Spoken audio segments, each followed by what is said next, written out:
Tingnan natin kung makapagluto tayo kasi yung bata minsan, yung pinanonood niya, yung minsan may ayaw siyang episode na natatakot siya, bigla na lang siyang tatakbo. Tatakbo sa sa playground niya, and then natatakot siya.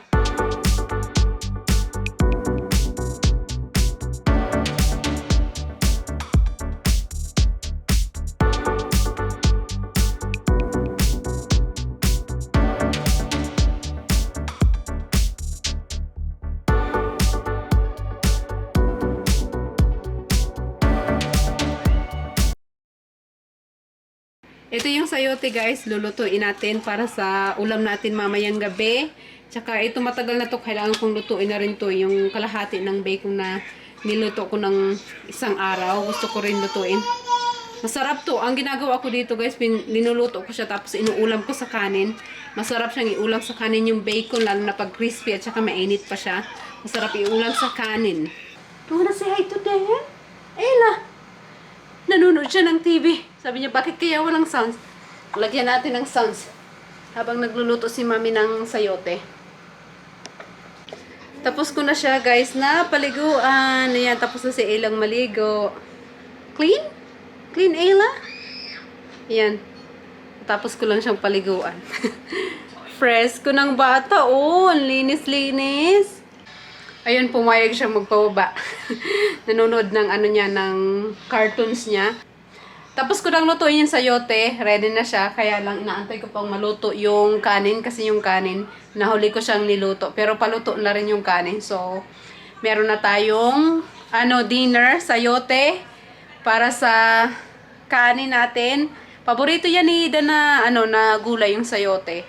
Para pag uwi niya mamaya, may may pagkain siya mamaya. Para isabay sa kanin. Gusto niya yung gulay na yun na sayote. Kaya, yun.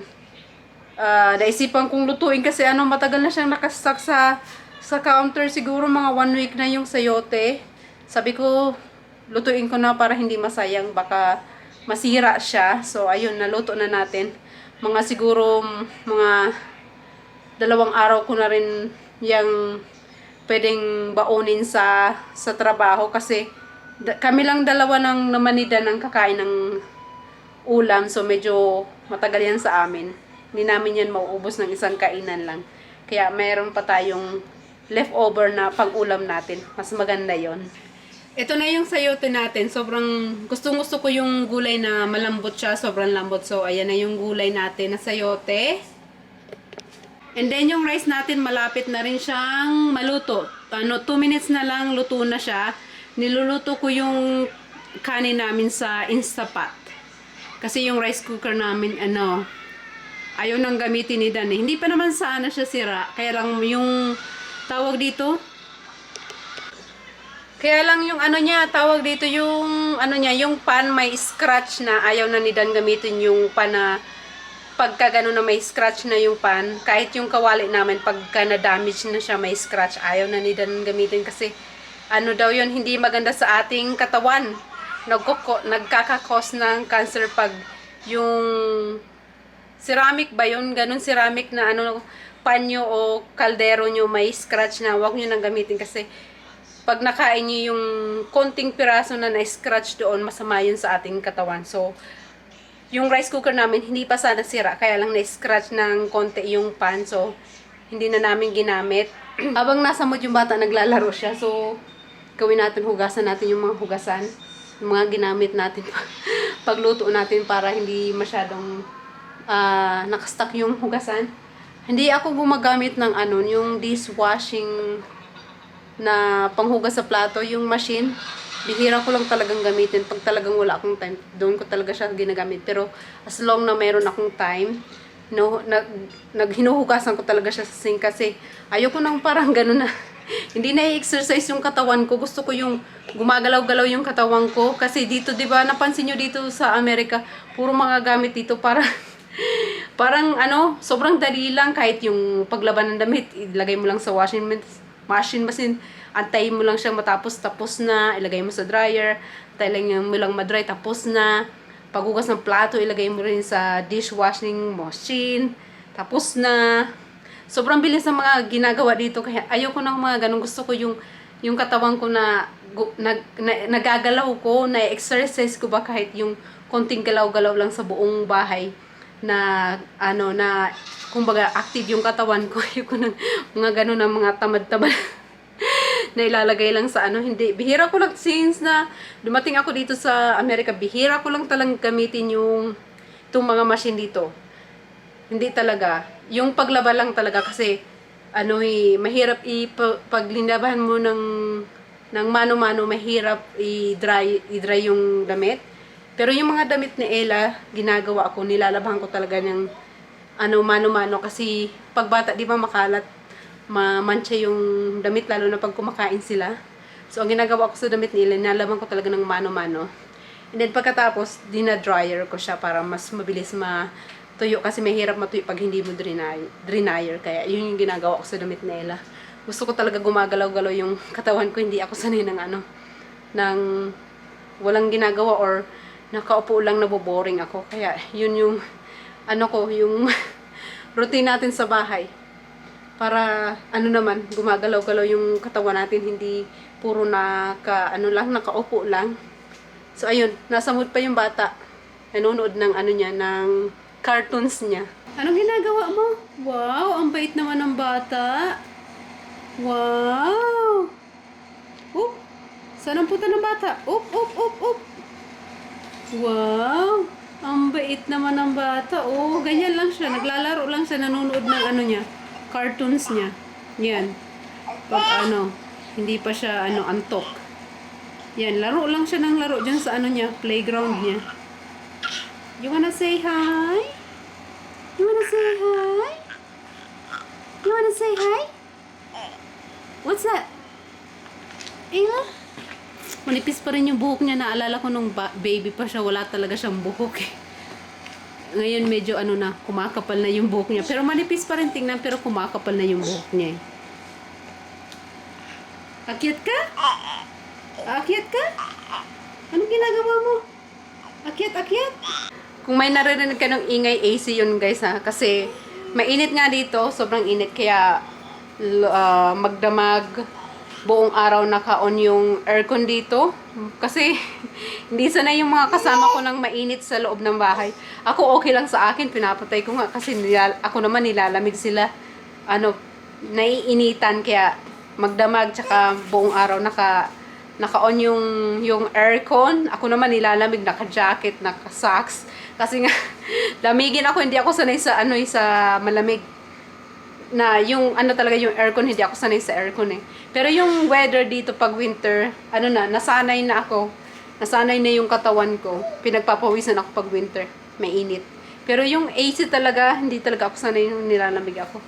Kahit sa kwarto, sobrang lamig na. Ang lamig-lamig. Sanay yung dalawang magtatay na to. So, gustong-gusto sa lamig na malamig na kwarto. Ako hindi, nilalamig talaga ako. Sobrang balot na balot ako. Naka-jacket pa ako na. Naka-socks pa ako. May kumot pa. Naiinitan pa. Nalalamig yung pa ako. Sanay sila sa sa lamig. Ang bait naman ni Aylas. You wanna say hi to the camera? Ha? Anong ginagawa mo? Naglalaro ka lang dyan? Ha? Ang bait-bait ng bata, oh. Na-press ko siya pagkatapos maglaro eh. You wanna go to your toy? Go grab your toy. Ayan, naglalakad na siya eh. Oops! Ay, nakita niya yung pagkain niya. Bubuksan niya yan ng bibig niya. Huwag mong tapunin nila. Yan, binuksan na niya ng bibig niya. Binuksan niya yung snacks niya. Ito yung favorite niya na na flavor, yung blueberry. Ayan, kinakain niya na. Ayan, kinakain niya. Sarap? Huwag mong paglaruan. Kinakain niya naman yan eh. Napahaba na ata yung video ko. Alam nyo ba dito sa US hanggang ngayon pa rin wala pang available na gatas. Yung ibang brand ng baby formula dito wala pa ring stock. Kasama na doon yung formula ni Ayla. Hanggang ngayon pagbalik ko, bakasyon ako ng 9 days. Pagbalik ko hanggang ngayon wala pa rin silang stock. ng gatas ni Ayla. Kasi yung gatas niya, ito yung gatas niyang iniinom. Eh, ito, 0 to 12, ito, 0 to 12 months. So, pagkatapos nito, move on na siya sa 12 months older na gatas. Wala pa rin silang stock na sunod ditong gatas. So, hindi ko alam kung hanggang kailan yung problema ng shortage ng baby formula dito. So, kasi hiyang siya dito eh. Ayaw kong palitan yung gatas niya kasi hiyang siya dito eh. Ganda ng ano niya dito, sobrang hyper niya. Basta maganda, maganda yung ano niya. Gusto ko yung ano niya, yung ano niya, yung pagka-hyper niya dahil dito sa gatas niya. Sobrang hyper talaga ng bata. Grabe, hindi nauubusan ng, parang hindi napapagod. So, bumili ako ng maliit nito. Try ko sa kanya, sana okay sa kanya. Pero, pag bumalik na yung, ano, yung stock ng ganito, talagang i-continue ko yung gatas niyang, hindi ako magpapalit. Ito pa rin yung gagamitin niyang gatas. Yung 12 months older na yung ano yan, yung iinumin niya. Pero i-try ko muna to pansamantalang wala pang stock. Yung Nido. And then may kinuha din akong ito. Try ko din siya kung okay sa kanya. Alam mo, mas mura nga to eh. Yung itong ganito kalaki, 14 lang to. Sobrang mura. Ito rin, mura din siya. Kaya lang yung chinek ni Dance yung ingredients. Parang mas okay tong nan. Kasi importante sa kanya, mas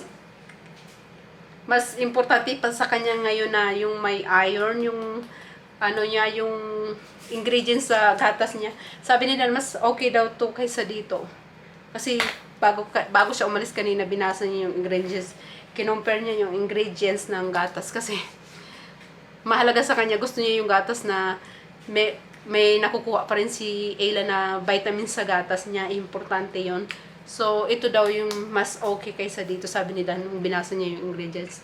Pero, babalik siya sa ano niya, kung ano yung nakasanayan niyang gatas. Hanggang pansamantala lang na walang stock ng gatas niya, ito muna yung itatry ko sa kanya. Ito. Yung Nido, baka ito muna paubusin ko sa kanya kasi 1-year-old na rin siya. So, pagkatapos ito nung itatry natin pansamantala, sana magkaroon na ng stock ng ito para yan kasi siya dito eh. Ito yung nakasanayan niya simula nung baby siya. So, ayun, hanggang ngayon wala pa rin stock ng baby formula dito sa US. Kaya, buti na lang merong stock ng ganito.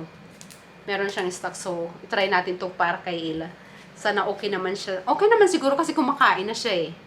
Okay naman siguro palitan na yung gatas niya kasi kumakain na siya eh. Kahit ano gusto niyang kainin na eh. So, kaya lang, ayaw ko pa